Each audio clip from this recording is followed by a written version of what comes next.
How to download and insert 3D models in PowerPoint.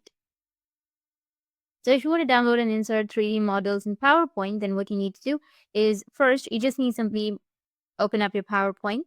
And after opening your PowerPoint, you need to go with a blank presentation. Now, before that, you need to open up your browser. And on your browser, you need to search for Sketchfab and then go with sketchfab.com.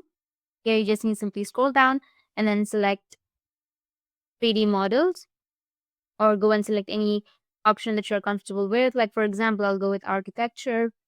Once you click on it, you need to just go with any 3D model that you're comfortable with. This website is all for 3D models. I'll just simply go with cars and vehicles for now. Once you find your 3D model that you want to use, you need to click on it. In my case, I'll go with the free version. So I'll just simply click on this one. Once you have your 3D model, you need to just go with download, which will be on the right side.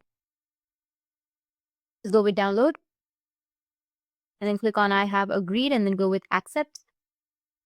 Go with download and it will start the downloading process. And once it has been downloaded, you need to go and extract if you have downloaded any zipped folders. Once you've done that, you need to go back and then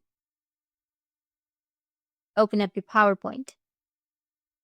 Once you're on your PowerPoint, now you need to just go with insert and then go with 3D models. Now go with this device and then go with the download section. Select the folder, go with open.